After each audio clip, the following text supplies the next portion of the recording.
Hello guys, and it's Genius Files Studio with another video. Today we'll be talking about our second video in the season of biology made by Genius Files Studios.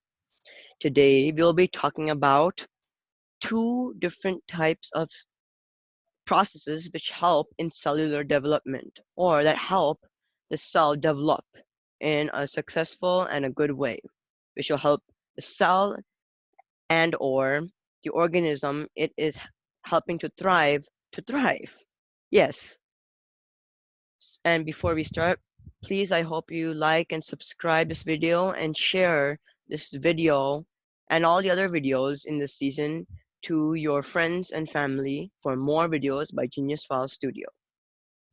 So like how I said at the beginning of the video, in this video we'll be covering two main different types of processes that help in cellular development, or the development of the cell.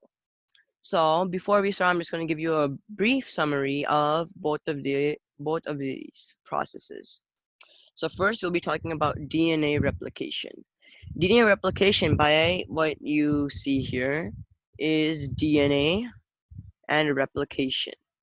So by this, you can tell that this process is how DNA replicates, or how DNA increases and reproduces to make more chromosomes.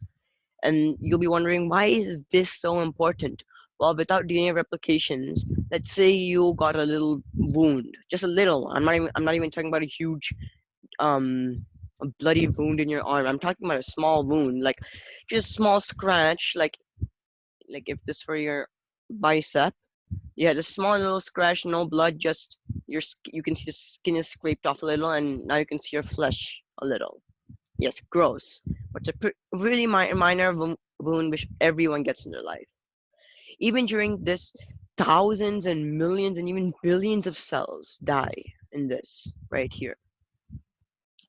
So then how does your body survive? If cells just die like that, then your body will shrink. It will shrink rather than growing bigger. So how does your body grow? Well, what happens is in the cell, if you looked at the first video during when we were learning about the anatomy of the cell, or the organelles of the cell, which I hope you can check out if you don't know what I'm talking about right now. In the nucleus there are chromosomes, so either an X and Y, or a Y, or an X and X chromosomes. So what happens is when a cell does DNA replication, it makes two more chromosomes. So if I were to make this huge cell and have this nucleus, we would have the X and Y here, and we would have another X and Y here. Because now it has the two pairs of chromosomes that can make two cells. And then through mitosis or meiosis, which we'll learn about more in the upcoming videos, what will happen is that the cell will then split in half and make two daughter cells. And then these two daughter cells have an X and Y in it. And these then keeps on happening till this wound is now bandaged in air quotes. So that means it's fixed in a way. So we'll be learning about this, how this happens, and we'll be learning about protein synthesis. Now, if you look at the vocabulary correctly, protein and synthesis. So protein and synthesis. So protein, you can tell it's just protein, and then synthesis is how something is like it's made, like photosynthesis, like how food is made from photo, which is light, and then protein. So protein synthesis is how protein is made. But you'll be wondering, what's so important in protein? Well, protein is both how energy is made. So protein is energy. When when your cell uses protein in the mitochondria, like how I said, you can learn that in the video before, you'll have energy. This energy helps the cell move and thrive and, just live. And also protein is also made to make the cell itself. So like the cell's membrane, the nucleus, the mitochondria, the Golgi apparatus, the endoplasmic reticulum, and all the other organelles in the cell.